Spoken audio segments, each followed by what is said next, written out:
Well, we're going to read Companions today.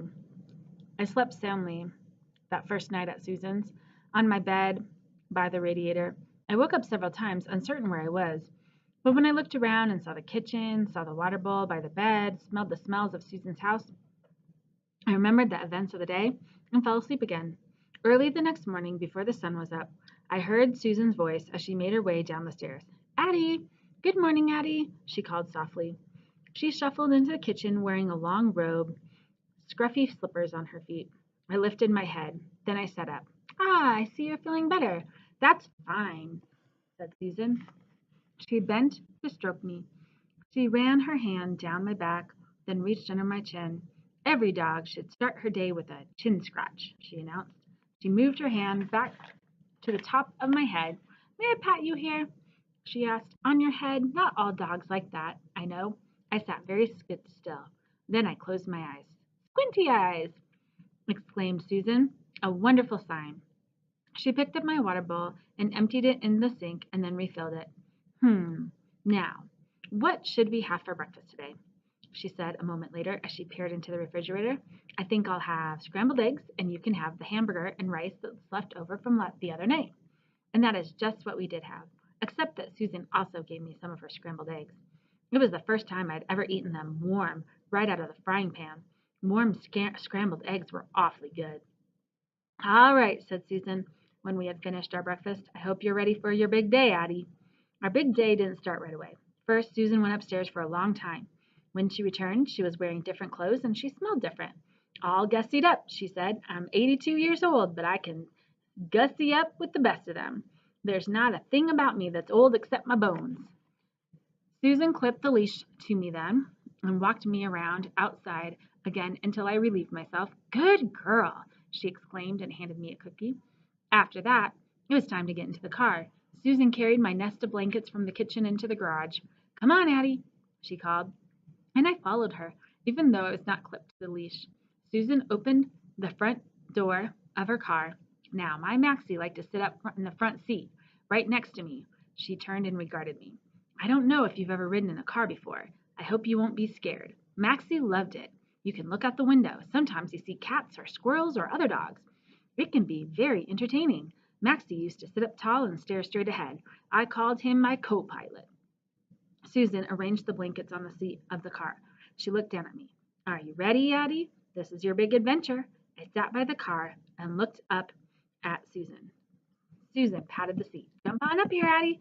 I scrambled onto the blankets. Good girl, said Susan, sounding relieved. She walked to the other side of the car and eased herself behind the steering wheel. Soon we were driving down the lane. I watched the country fly by outside the window. At first it looked familiar. I smelled familiar smells too.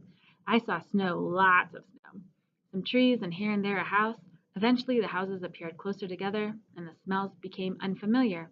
Then we reached the edge of town, a town that was bigger than Claremont, but that reminded me of it anyway, and I sat up taller. Susan glanced at me. This is the nearest town, Addie, she said as she parked the car on the street. It's called Hampton.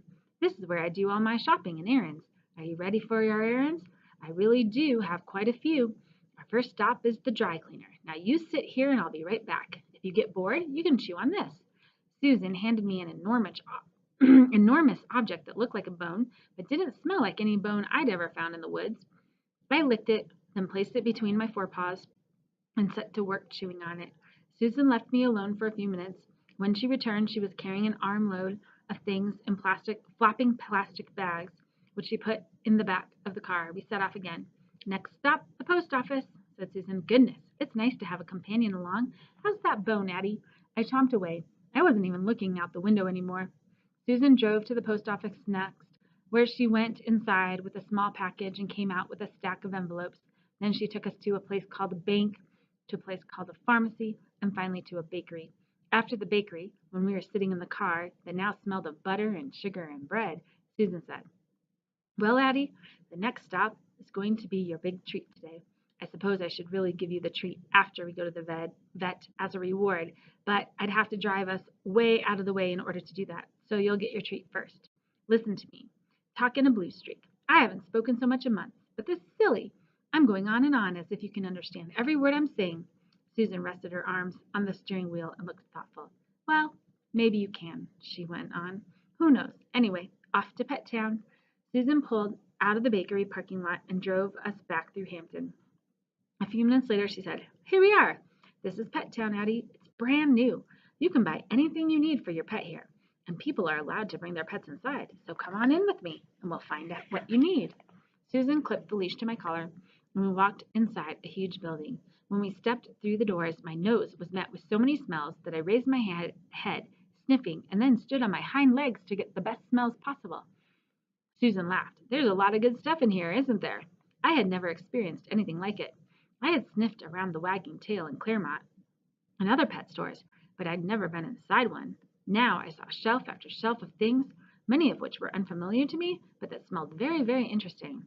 Later, after I'd been to Pet Town several more times, I learned what these things were: supplies for cats and other animals, which Susan and I ignored, dog food in cans and bags, dog toys, dog beds, dog chews, and dog clothes. The clothes looked like the outfits I had seen children wearing at Halloween, and I was relieved when Susan said she thought dog clothes were silly and we could walk right by them. Now, let's see, you'll need a proper bed, not those old blankets. They'll be all right for the car, but not for your bed. And we'll have to get some food. I know eggs and hamburger and scraps are tasty, but you need a balanced diet. Here's the food Maxie used to eat. Oh, and I must remember to ask Skip about vitamins. Susan turned a corner and we walked down another aisle. My, look at all these toys, Addie. Susan found a shopping cart and pushed it along, filling it with things she took from the shelves. She consulted a list that she pulled out of her purse. Bed, check. Food, check. Stuffed toy, check. Chewies, check. Throw toys.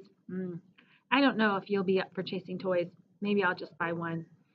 That when Susan had finished shopping, she bought so many things that someone had to help her carry them out to the car. And now, she said as we drove away, it's off to the vet. She looked at her watch. We'll be right on time. The moment Susan led me inside Dr. Thompson's office, I recalled the smells from my stay at Dr. Roth's, and I remembered my visit there. I remembered Moon lying so still beside me, but I also remembered Dr. Roth's gentle hands and Rachel, and I didn't feel nervous as we settled ourselves in the waiting room. I sat at Susan's feet, and from time to time I glanced over my shoulder at her. When I did, she would smile and pat my back and tell me I was a good girl. The waiting room was warm and I was tired, so I was beginning to fall asleep when a young woman stepped into the room and said, Mrs. McGrath? Yes, said Susan, and she stood up. Sorry to wake you, Addie, but it's our turn. In the little examining room, I was lifted onto a metal table, where I sat until a man came carrying a clipboard and said, Susan, it's wonderful to see you again. Who do we have here?